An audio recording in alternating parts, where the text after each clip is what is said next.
Dear students, this is Praveen Kumar Agrawal from Management Department. Welcomes you in my today's lecture of Principles of Economics. जैसा कि previous lecture में हम discuss कर रहे थे about the monopoly competition, तो previous lecture में मैंने आपसे डिस्कस किया था about the concept and definition of the monopoly competition, जिसमें मैंने आपको बताया था कि मोनोपोली कंपटीशन वो मार्केट सिचुएशन है जिसमें केवल और केवल सिंगल प्रोड्यूसर कम्युनिटी को सेल कर रहा होता है और उसका कोई भी क्लोज सब्स्टिट्यूट अवेलेबल नहीं होता है, और इसके साथ साथ इस इंडस्ट्री के अंदर एंटर करने के लिए स्ट्रॉन्ग बैरियर्स क्रिएट किए जाते हैं। तो ऐसे कॉम्पिटिटिव मार्केट को हम मोनोपोली कंपटीशन का नाम देते हैं। इसके साथ साथ हमने इसके डिफरेंट फीचर्स को डिस्कस किया था, जैसे one seller and large number of buyers, restriction on the entry of new firms, no close substitute, full control over price and possibility of price discrimination। तो इन पर्टिकुलर पॉइंट्स को हमने detail में discuss किया था in the previous lecture. आज के lecture में हम डिस्कस करेंगे about the price output determination और इक्विलिब्रियम ऑफ मोनोपोली फर्म, यानी कि एक मोनोपोली फर्म किस तरीके से अपने प्राइस आउटपुट को डिटरमाइन कर सकती है या किस तरीके से अपनी इक्विलिब्रियम पोजीशन को अटेन कर सकती है। तो इसके लिए यहाँ एक चार्ट मैंने डेवलप कर रखा है, पहले हम इसको समझ लेते हैं और इसी के बेसिस पर हम कंप्लीट थ्योरी को आगे स्टडी करेंगे। इक्विलिब्रियम ऑफ मोनोपोली फर्म, इसके लिए हम टू सिचुएशंस को फोकस करेंगे। The first one is the short run equilibrium situation and second one is the long run equilibrium situation. Short run का मतलब क्या होता है? When the firm is not in a position to adjust its supply according to the demand in the market, यानी कि जब firm अपनी supply को डिमांड के अकॉर्डिंग एडजस्ट करने की पोजीशन में ना हो, यानी कि वो अपने साइज को इंक्रीज नहीं कर सकती, तो हम ऐसे टाइम पीरियड को शॉर्ट रन टाइम पीरियड का नाम देते हैं। ठीक है। और लॉन्ग रन का मतलब क्या होगा? जब फर्म अपने ऑपरेशन को इंक्रीज कर सके, अपने स्केल ऑफ ऑपरेशन को, अपने साइज को इंक्रीज कर सके as per the demand in the market, तो हम ऐसे पीरियड को लॉन्ग रन पीरियड का नाम देते हैं। नॉर्मली 1 साल से कम का जो पीरियड रहता है उसको शॉर्ट रन में कंसीडर किया जाता है और उससे ज़्यादा के पीरियड को लॉन्ग रन पीरियड में इंक्लूड कर लिया जाता है। ओके, अब बात करते हैं यहाँ पर शॉर्ट रन पीरियड की। तो शॉर्ट रन पीरियड में 3 सिचुएशंस अराइज होती हैं। The first situation is earning super normal profits, second one is the incurring minimum losses and third one is the earning only normal profit. क्योंकि monopoly firm है तो इसका मतलब ये firm अपने प्रोडक्ट के प्राइस को इस तरीके से डिसाइड करेगी कि वो कभी भी लूजिंग सिचुएशन में ना आए। तो this is the obvious condition कि the firm will be earning the super normal profit in the market. तो ये तो हो गई पहली सिचुएशन। यहां फर्म का जो एवरेज वैल्यू होगा वो उसके शॉर्ट रन एवरेज कॉस्ट से हमेशा क्या होगा? ज्यादा होगा। कभी कभी क्या होता है, कुछ मार्केट्स ऐसे होते हैं जहां उसको लॉस के चांसेस भी बने रहते हैं, तो वहां जो लॉस होगा वो बहुत कम लॉस होता है, यानी कि वो मिनिमम लॉस की कंडीशन होती है फॉर दैट पर्टिकुलर मोनोपोलिस्ट, और उसके तुरंत बाद वो ऐसे एक्शंस को फॉलो करता है जिसके बेसिस पर वो ऑटोमेटिकली सुपर नॉर्मल प्रॉफिट की कंडीशन में आ जाता है। And sometimes there is a situation of normal profits for the monopolist firm in the market, जब उसका एवरेज वैल्यू उसके शॉर्ट रन एवरेज कॉस्ट के इक्वल होता है। तो यहां हमें शॉर्ट रन में इन 3 सिचुएशंस को स्टडी करना है। ठीक है। अब बात करते हैं लॉन्ग रन की। तो लॉन्ग रन में केवल एक ही कंडीशन होती है and this is known as the earning only super normal profits. क्योंकि मोनोपोली फर्म है तो लॉन्ग रन में वो अपने सप्लाई को इस तरह से एडजस्ट करती है जिससे कि वो केवल और केवल सुपर नॉर्मल प्रॉफिट को अर्न करे। तो इस केस में जो फर्म का एवरेज वैल्यू है वो हमेशा उसके लॉन्ग रन एवरेज कॉस्ट से ज्यादा रहता है। क्लियर? तो ये तो एक पॉइंट्स हो गए, एक प्रॉपर लाइनिंग हो गई, आउटलाइनिंग हो गई, जिसके बेसिस पर हमें फर्म मोनोपोली फर्म के इक्विलिब्रियम पोजीशन को डिटरमाइन करना है। अब हम बात करते हैं इसके फर्स्ट पार्ट की, that is the short run equilibrium of monopolist. Short run equilibrium का मतलब क्या होगा? शॉर्ट रन क्या व्यवस्था होती है? Short run is that particular arrangement where the firm is in a is not in a position to adjust its supply according to the demand in the market.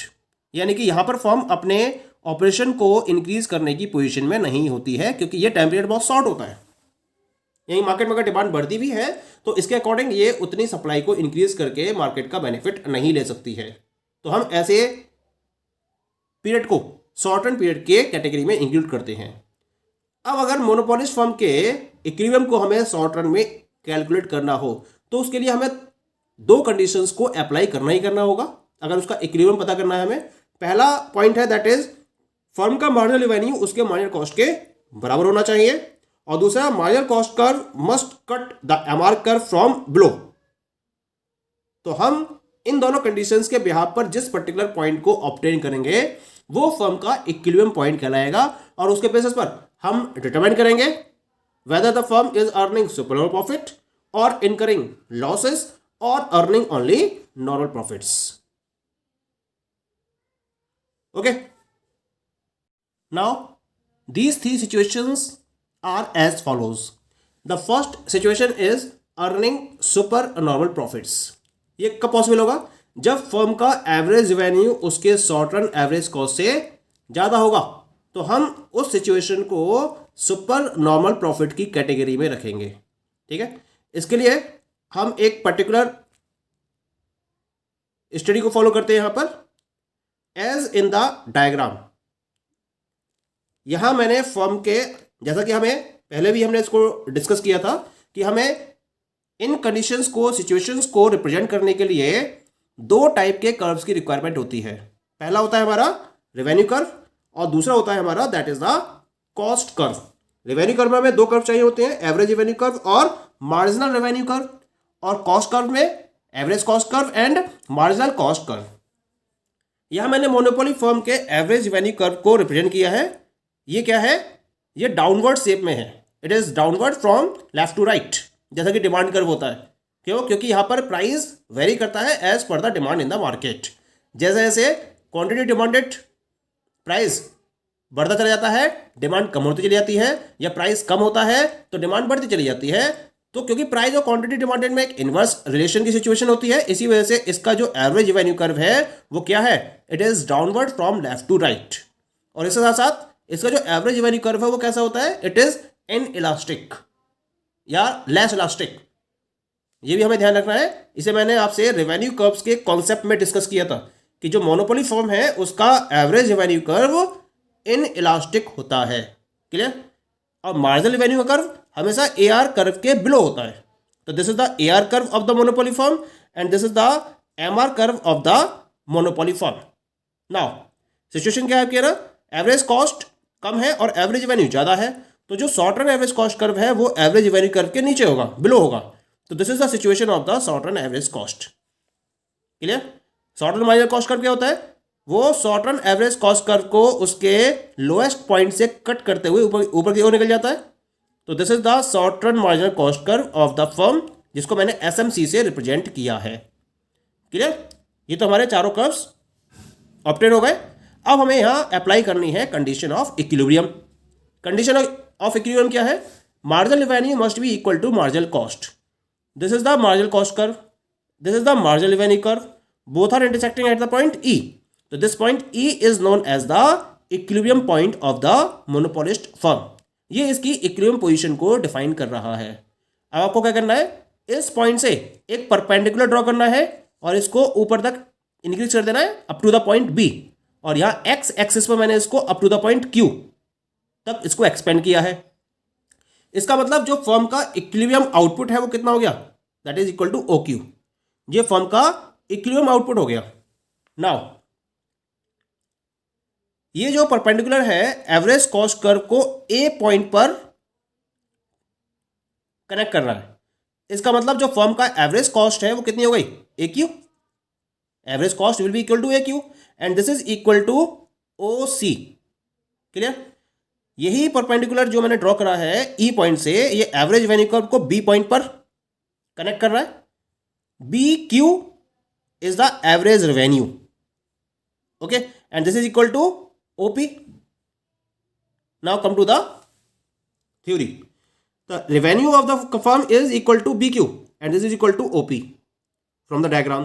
Average cost AC, that is equal to AQ and this is equal to OC. Okay, now अब हम OP minus OC अगर करेंगे तो हमें क्या मिलेगा, PC मिलेगा. और ये कैसे करेगा, फर्म के प्रॉफिट पर यूनिट को, क्योंकि प्रॉफिट पर यूनिट को कैलकुलेट करने का तरीका क्या होता है, एवरेज रेवेन्यू में से एवरेज कॉस्ट को माइनस कर दो. एवरेज रेवेन्यू का मतलब पर यूनिट रेवेन्यू और एवरेज कॉस्ट का मतलब पर यूनिट कॉस्ट. जब आप पर यूनिट रेवेन्यू में से पर यूनिट कॉस्ट को माइनस करोगे तो आपको क्या मिलेगा, पर यूनिट प्रॉफिट मिल जाएगा. And this is equal to OP minus OC and this is equal to PC as in the diagram. ये पीसी का शो करेगा प्रॉफिट पर यूनिट को. अब हम बात करते हैं इक्विलिब्रियम आउटपुट की. ये इक्विलिब्रियम आउटपुट किसके बराबर है, it is equal to O Q and O Q is equal to A C. Clear. तो here equilibrium output is equal to O Q and this is equal to A C. Now अगर हमें total super normal profit count करना है, क्या calculate करना है, तो एक यूनिट के प्रॉफिट को टोटल नंबर ऑफ यूनिट से मल्टीप्लाई करना पड़ेगा. यानी कि प्रॉफिट पर यूनिट को मल्टीप्लाई कर दूंगा मैं इक्विलिब्रियम आउटपुट से. Clear. Now profit per unit कितना है, profit per unit is equal to PC from the diagram and total equilibrium output कितना है, that is equal to AC, PC into AC. अब डायग्राम में देखते हैं, पीसी इंटू एसी, ये जो रेक्टेंगुलर एरिया है PCAB, इसका जो कंप्लीट एरिया है इसको डिनोट करेगा, क्योंकि एरिया का फॉर्मूला क्या होता है, length into breadth. This is the length PC, this is the breadth AC. तो this is the rectangular area PCAB. ये जो PCAB एरिया है it will represent the firms super normal profit. ये firm के super normal profit को represent करेगा. Clear. तो इस तरीके से हम किसी पर्टिकुलर फर्म के सुपर नॉर्मल प्रॉफिट को प्रॉपर्ली कैलकुलेट कर सकते हैं. तो ये तो बात हो गई सुपर नॉर्मल प्रॉफिट की. अब इसके बाकी जो सिचुएशंस है, शॉर्ट रन की मिनिमम लॉस और नॉर्मल प्रॉफिट और लॉन्ग रन की सुपर नॉर्मल प्रॉफिट कंडीशन, इसको हम अब नेक्स्ट लेक्चर में डिस्कस करेंगे. Okay, thank you.